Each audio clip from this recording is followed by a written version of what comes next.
Good to go. 4 cameras. There's a reason we have a crowd behind us, but first we're going to start with the 6th Amendment.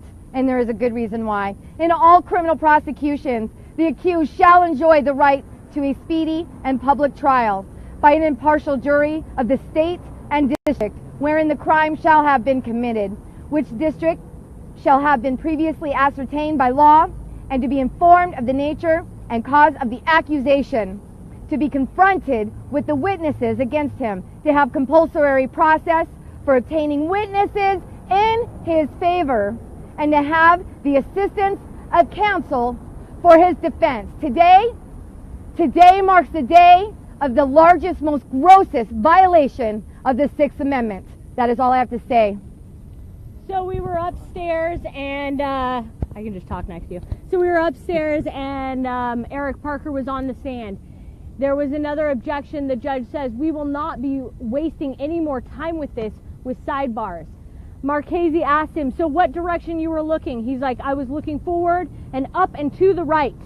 The judge herself calls a sidebar, and Eric Parker is ripped from the stand and no longer allowed to testify. There will be no cross-examination, there will be no jury questions, and court is done for the day. What happened to the one jury question we saw pass? There was one jury question. I can tell you that the jurors were shocked and appalled, I hope. And one juror wrote a question, the judge read it and threw it down and walked out. I would be surprised if we come back Monday and are allowed to hear Scott Drexler take the stand. I would be surprised she doesn't call this a mistrial first thing Monday morning. Now I'm going to open this up to everyone behind me because I think we need to have everyone's opinion on exactly how this went. Their voices. So who's ever going to take the next one? John, let's hear from you. Oh, here's Sean at My- first, yeah. My retried 3 times. Every time they tried to raise the question that Eric would say who was up on the mesa with snipers pointing rifles at them. We knew that that's what was up there. He was not allowed to even mention the mesa. He wasn't allowed to mention the telescope that he had that they could see the snipers from. They said that the prosecution totally objected to everything, and everything was sustained every single time by the judge. And the problem with that is that they will not allow any of the BLM or any of the agents to be found guilty of doing anything. Even the suggestion of it says that it would absolutely create a nullification, and they are not going to allow that. They will never have it in this court. Maybe I'll just say one thing about what Eric Parker saw. At that time I had a set of 10 by 60 Zeiss binoculars. Anybody knows that is the top glass in the world. Not only could I see the snipers, but I could see they were in prone and their rifles were on tripods. They were ready to go. That wasn't allowed to be heard, though. Today is one of the most biggest gross injustices I have seen in any of these courtrooms since I've been doing court observing for multiple years. Today, they won't even let a defendant testify. He didn't get even an hour of testimony out with multiple objections on things that even he would testify and say such things as, what did you see? And he said, I seen things. He couldn't even mention the BLM trucks because they objected to it. We watched the videos of the BLM trucks. The jurors knows they were there. The jurors know that there was BLM agents there, but Eric Parker is not even allowed to talk about this stuff. There is just on and on of misconduct of this court and this judge, and today is a sad day for the American people, and there should have been more people here watching this. I'm going to pass this on to somebody else, whoever wants to say something else. Yeah, I hope the jury sees through this. The judge and the prosecutor, they live in fear that the jury is going to know the truth. And the fact that they might nullify, that they might vote their conscience is something that they just don't want to let it happen. It's just innocent. It's just, well, it doesn't have to be nullification, but they have to be able to use their judgment, and they can't when they don't see the truth. And what did the judge say about nullification today? Do you recall that? Not allowed in her court. Not She's not allowed. She's not allowed to speak about it to the jury. This woman is out of control. She's letting the prosecution dictate to her what they want done, and she kowtows to them. She's inept. She doesn't even look educated. She's a disgrace. This is an outrage. These defendants have not been able to help themselves or put on even the most basic defense. I came here because I kept hearing this stuff. You can't believe it unless you see it. We need more of a presence down here, and they need to know the country is watching, and they need to follow the Constitution, or at least the basic tenets, and let these people put on a defense for themselves. Miss Sheila, where did you come from real quick? I'm sorry. I came down from Eugene, Oregon 2 days ago, and it's a shame. This is a travesty and an outrage. I wouldn't have believed it if I hadn't seen it myself. Thank you. I have Neil Walper from Los Osos, California, Little Paradise. These judges, like Navarro, serve on good behavior for life. And it's high time a judge like Navarro is impeached and kicked off the bench. What she's been doing and perpetrating in this courtroom is absolutely outrageous and flagrant violation of any kind of fair trial.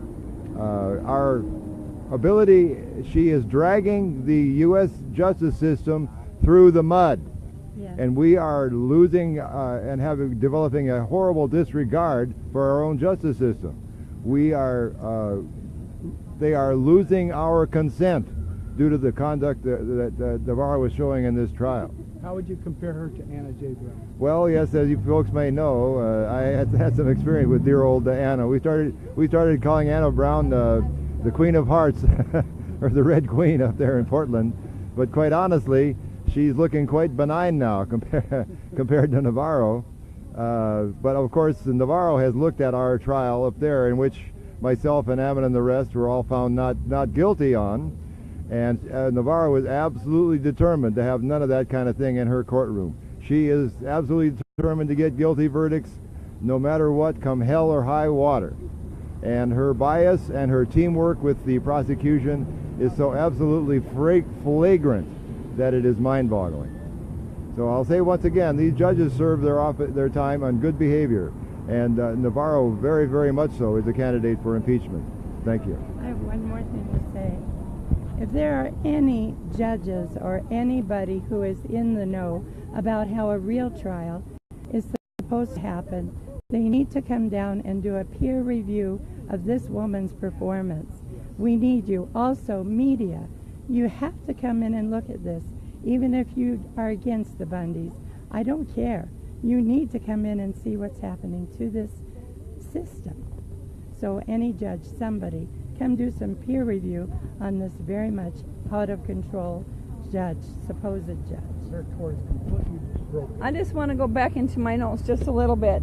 When Myrie says, for Eric Parker to say, I saw BLM officers raise weapons, is not, saying that provocation is not a defense. When an officer points a gun at you, you have no right to defend yourself by pointing any gun back towards him or any other way. So a provocation from an official that we believe is not a legitimate official is no reason that you can defend yourself. And so they left no self-defense, and they said all of that would be jury nullification, and they're not going to allow that. Now, Sean, real quick, didn't the judge ask for other witnesses? She did ask him for other witnesses, and they were not prepared for any other witnesses. All the witnesses that were proffered yesterday were totally stricken. They were not allowed to say anything. Even the news people that were there, Dennis Michael Lynch, Shannon Bushman, none of these guys were allowed to testify, and they're heartbroken because they want to tell the truth. We want the truth, and there is no blind justice here. There is no justice, period. This is all a railroad job to put these men into prison, and it is disgusting. Everybody here is absolutely in shock and ready to throw up. It's just sickening. One thing we know, the truth is the government's biggest fear here. It is. The truth is the government's biggest fear. I don't remember exactly the quote Ammon Bundy said, but he said something about truth is the easiest thing to see. And sunlight is the best. That's right. That's right. Sunlight is the best disinfectant. The government is fearful of the truth here, and that's exactly what we've seen here today. They don't want the truth out there. Eric Parker, Scott Drexler, these defendants were there. They should have the right to be up on that stand, telling their side of it. And we've seen that Eric Parker today got removed from the stand, and he was stunned. He was shocked. Eric Parker was crying afterwards. and he's a strong guy, but he's trying to fight for his life here, and he's not allowed to do that. He's not allowed to defend himself. The biggest, most grossest injustice I've ever seen in this court to the American people. We need people down here Monday morning, as many as we can get down here. We need more than 35 people. We need 100 people down here. And just in case people don't realize the effect of all the millions of dollars that have been used on this trial, something was put into perspective for me. The judge is in control of the entire budget for the defense and the prosecution. Now, they testified that there was 410 people down in that wash. I'm sure there are many that are willing to testify, and as a matter of fact, I know there are, and they're not letting them come in. And the judge is in control of the budget of all the evidence that they can use and put through. So she's pulling all the strings here, and it's not good for our country. You need to get out here and witness it for yourself. Definitely not a separation of powers. All Americans. All Americans down here. We need everybody down here Monday morning. I don't think if there's, or you want to say something? One more thing, yes. real quick. President Washington said, if freedom of speech is taken away, then dumb and silent they may be led like sheep to the slaughter. The American people are being slaughtered right now. They are being slaughtered. Absolutely. They are. Amen. This is a question for Andrea. I'm coming over. I've got to say first that it's so amazing to have this many people and have all of this perspective brought out for you guys, and I'm so glad that we could experience this together. It was a very emotional time up there. What Eric was saying when he was pulled off the stand, he said, what direction were you looking? And he said, I was looking straight forward and up and to the right. What they are objecting to is he talked about snipers. There was snipers. There was someone that showed him binoculars that showed him those snipers, and he was not allowed to say that. He tried at first to say he was looking at a truck of people with plain clothes. They said he could actually say that. That was objected to, sustained. And he said, well, what direction are you looking in? And he's like, I was mainly looking forward and up and to the right. Objection, sidebar, and he is taken off the stand. Is there anyone else here that would like to say what they felt or saw in there today? Yeah, I'd like to say what I heard today, because if I hadn't seen this with my own eyes before this happened, I wouldn't believe it. Of course, we know Andrea, everything that she shared, when you get in court, it's actually worse than she actually, said. It's absolutely amazing. Like the other day, the last trial, 14 of 16 defendants weren't allowed to testify. 14 of 16. And the government said it's because there was an ongoing investigation and they were unindicted co-conspirators, and therefore their testimony would be unreliable. And then the other day he says, oh, we've never alleged that the other people were unindicted co-conspirators. Yes, you have. And so now they've taken a different tack to keep people off the stand. They didn't just eviscerate the defense, they have completely obliterated all of it. To do this to Eric Parker should wake you up that this is no longer the America that you were raised to believe it is. This is a communist regime. And the Department of Injustice was the first takeover, and we're seeing it loud and clear right here. I hope you'll all be here Monday. What happened to drain the swamp? Oh yeah, no. They refilled the swamp with the same people, with the same ones that were already in there. Drowned in the swamp. Instead of the blue coats, it's the red coats in there now. Does anybody else have anything? Yes. Well, I was shocked, as I'm sure everyone else was, when the judge cut the testimony short. Eric Parker was just sitting there in disbelief, like, that's it? That's all I get to say? The judge is not letting the defense lawyers put on any defense case whatsoever. So it's unbelievable. Never seen anything like it. He doesn't. These defendants do not deserve a mistrial. They deserve a not guilty verdict from jurors of their peers, and that's not what they're allowed to hear here. I don't even know if I can do this. You can do it. Yeah. I'm Margaret Houston. I'm Cliven's sister. You were the one assaulted, weren't you? You're the one that got bodied. Yeah, and you know what? I feel so much love for these men. They didn't know us, which Eric was trying to tell, I didn't know them. They came because of the things that they saw. They seen me, Davy, and Ammon abused and other things, and they cannot even bring that up in court. They can't say why they came, what they saw before they came, and now we see they can't even say what they saw when they were there on that day. I mean, I'm in awe. I think we're all in shock of what we've seen and what's going on. And these good men can you spend the rest of their life in jail for coming and standing with us, not knowing us, and they can spend the rest of their lives in jail for standing up for their neighbors, and they are not getting a trial. You know what? We've always been taught. The prosecution tells their side, the defense tells their side, the jury decides if we're guilty or innocent.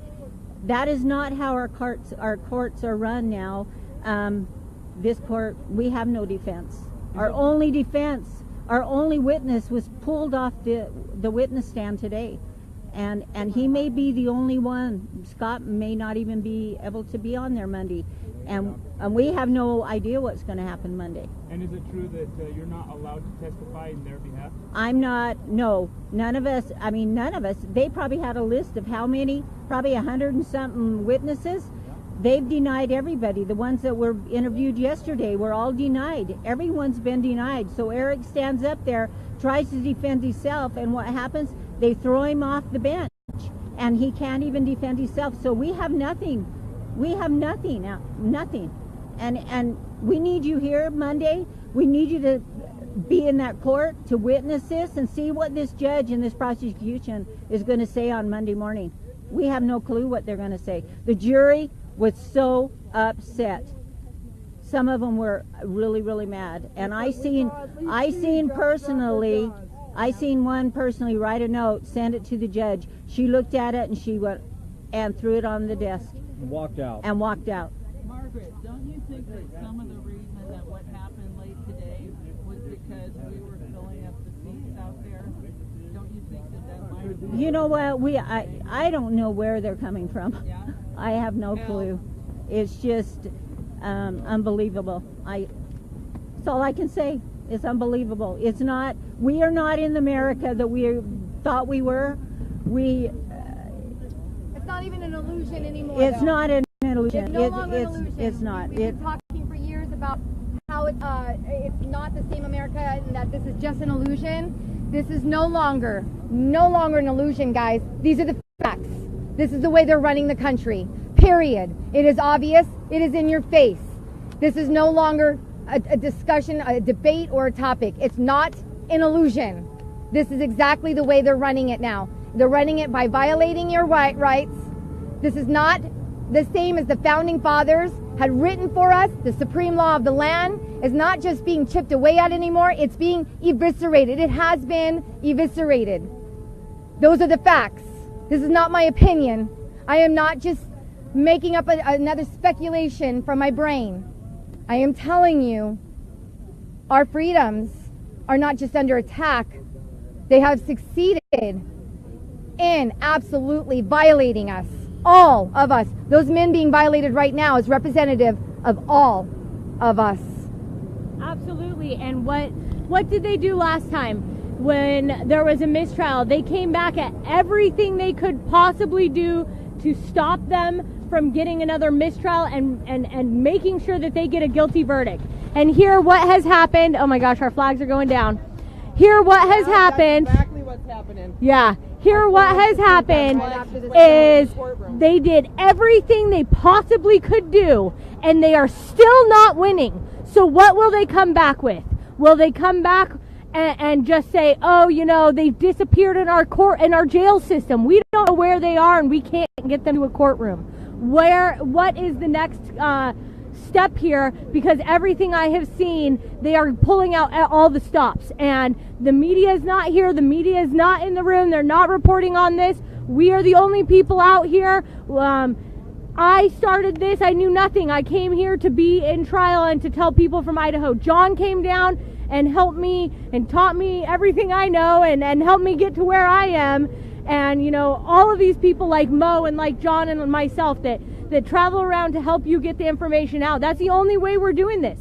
That's the only way that we even know what's going on. Our Constitution is gone. If you saw BJ Sloper's video the other day when he threw the Constitution on the ground, I agree. The Constitution is no longer law of the land, and it's about, as you know, only convenient for them. Exactly. Convenient when that's all I've to got. help them violate you further, to violate another right of yours. So a lot of times what I've seen from the elite, so to speak, is when you have a violation against one of your rights, they will use another part of the Constitution and somehow word that and twist the words of that part of the Constitution in order to help them justify the violation of your right, which is irrelevant. It's an irrelevant part of it. I've seen it over and over again, and that's exactly what we're seeing in court today. Actually, I don't even think there was any part of the Constitution being used against anybody, just the gross negligence and violation of their rights, of all of their rights, any defense rights whatsoever, or rights to speak for oneself. A lot of people are asking questions on how can they help. If you could put I would love to say InfoWars and how if everybody sent a message to InfoWars to get on top of this and stay on top of it. Not InfoWars, yes. Please come. I begged you guys last year. I don't know if you ever saw my messages. I was nobody to you. I'm still probably nobody to you. I don't care what I am. I am a person. I'm an American. I am asking for alternative media that has been doing this longer than me. I am asking for all alternative media. This is a call out, straight up, right now. I am calling out Americans to be Americans and stand here, not just to witness this, but say no more. Witness in court or stand down here with David Fleeman and protest this. I am calling out all alternative media right now. This is where you need to be. I know Antifa's not down here. I get it. I get there's other problems. I understand. But this right here is setting precedents, setting the precedents to continue to violate you, me, them, all of you. This is setting precedents. Alternative media, we need you here now. I am calling you out. You have the weekend. Please drop everything. I'm sorry about your stories, but we need you here to cover this story. You've done better than me for years. I've been watching you for years. I have been watching you for years. And it's because of you guys that I've been inspired to do the right thing and stand by my neighbor. I was nothing, and I need you. I need all of you, because you're the only media for us, the only media that we have left. So I need you here. We need you here. We have a jam-packed weekend. We're going to have some roundtable talks later tonight, and we're going to probably have some more talks tomorrow. We also have Camp Liberty with Lysander Spooner. We need everybody to show up there. Saturday at 12 o'clock. Saturday to 12. What time is it? 6 o'clock in the evening. Everyone's welcome. We're going to have some of the same talk, educational speakers there from all over the country. And we invite everyone there to come there and listen and learn and hear about what's happening in these courts, what's happening in other places in other people's lives. And then again Monday. So if you get here this weekend, you're welcome over there at Camp Liberty for the Lysander Spooner talk and stuff there. So everybody please come over there. Symposium, yeah. Bigger words than I'm used to saying. But so please come. Join us there. If you can't join us there, be down here Monday morning. We're hoping and praying for a lot of people. Other than that, I think that's all we have to say. This was a jam-packed press statement, interview with everybody, and a lot of people were upset, obviously, as you just seen. Keep praying for us. Expect some more live streams here throughout the weekend about some of this same talk as we recoup from what we just found out there in the courtroom. So I think that's it. Okay, God bless. Thanks a lot, everyone. Judge herself calls a sidebar, and Eric Parker is ripped from the stand and no longer allowed to testify. There will be no cross-examination. There will be no jury questions, and court is done for the day. What happened to the one jury question we saw pass? There was one jury question. I can tell you that the jurors were shocked and appalled, I hope. And one juror wrote a question, the judge read it and threw it down and walked out. I would be surprised if we come back Monday and are allowed to hear Scott Drexler take the stand. I would be surprised she doesn't call this a mistrial first thing Monday morning. Now I'm going to open this up to everyone behind me because I think we need to have everyone's opinion on exactly how this went. Their voices. So who's ever's going to take the next one? John, let's hear from you. Oh, here's Shauna first, yeah. My retried 3 times. Every time they tried to raise the question that Eric would say who was up on the mesa with snipers pointing rifles at them. We knew that that's what was up there. He was not allowed to even mention the mesa. He wasn't allowed to mention the 4 cameras. There's a reason we have a crowd behind us, but first we're going to start with the 6th Amendment. And there is a good reason why. In all criminal prosecutions, the accused shall enjoy the right to a speedy and public trial by an impartial jury of the state and district wherein the crime shall have been committed, which district shall have been previously ascertained by law, and to be informed of the nature and cause of the accusation, to be confronted with the witnesses against him, to have compulsory process for obtaining witnesses in his favor. Telescope that he had that they could see the snipers from. They said that the prosecution totally objected to everything, and everything was sustained every single time by the judge. And the problem with that is that they will not allow any of the BLM or any of the agents to be found guilty of doing anything. Even the suggestion of it says that it would absolutely create a nullification, and they are not going to allow that. They will never have it in this court. Maybe I'll just say one thing about what Eric... And to have the assistance of counsel for his defense. Today marks the day of the largest, most grossest violation of the 6th Amendment. That is all I have to say. So we were upstairs and I can just talk next to you. So we were upstairs and Eric Parker was on the stand. There was another objection. The judge says we will not be wasting any more time with this with sidebars. Marchese asked him, so what direction you were looking? He's like, I was looking forward and up and to the right.